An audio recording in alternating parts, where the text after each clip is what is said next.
Rudolf Christian Karl Diesel, March 18, 1858, Paris, September 29, 1913, English Channel, inventor of the diesel engine, German mechanical engineer. After some mechanical changes applied to the steam engines, it achieved 10% performance gain.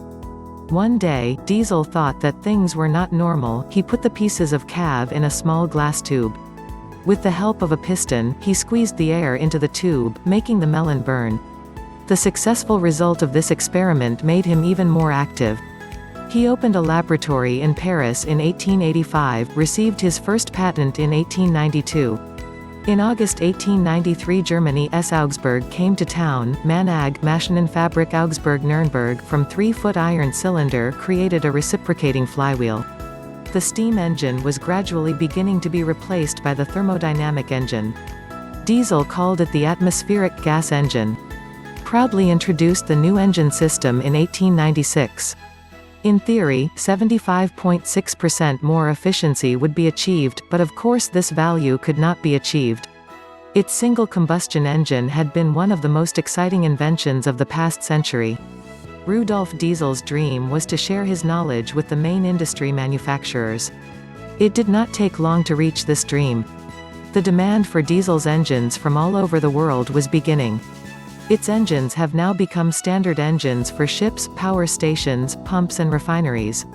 Diesel and 1908, a Swiss technician from Sauer, started the engine running at 800 revolutions per minute. However, the automobile industry was not preferred because it had difficulty adapting to Diesel's engines. MAN first became the first manufacturer in 1924 to use a direct injection diesel engine in a truck it produced. Then German Benz and C. started to use these engines. The first diesel Mercedes-Benz hit the road in 1936. Death on the evening of September 29, 1913, Diesel got on the GER ferry SS Dresden in Antwerp and set out to attend the Consolidated Diesel Manufacturing Company meeting in London, UK. He ate dinner on board and was seen entering his cabin at 10 o'clock. In the morning his cabin was empty and his bed was not scattered. His watch was left in a place where he could be seen from his bed. His hat and his carefully folded coat stood on the railing in the room. 10 days later, the crew of the Dutch boat Kurtzen came across the body of a man swimming in the North Sea near Norway. The body was in an unrecognizable degree of disintegration, so they did not bring it to the ship. Instead, the crew took the dead personal belongings, pill box, wallet, ID card, pocket knife, glasses. On the 13th of October, these items were discovered by Rudolf's son Eugen Diesel as belonging to his father.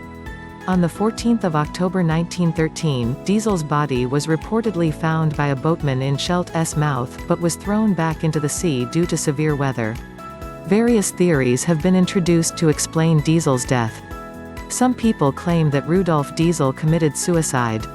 Another view says he was killed because he refused to grant exclusive rights to the German forces to use his invention. Indeed, Diesel boarded SS Dresden to meet with representatives of the British Royal Navy to discuss the possibility of retrofitting British submarines with a diesel engine.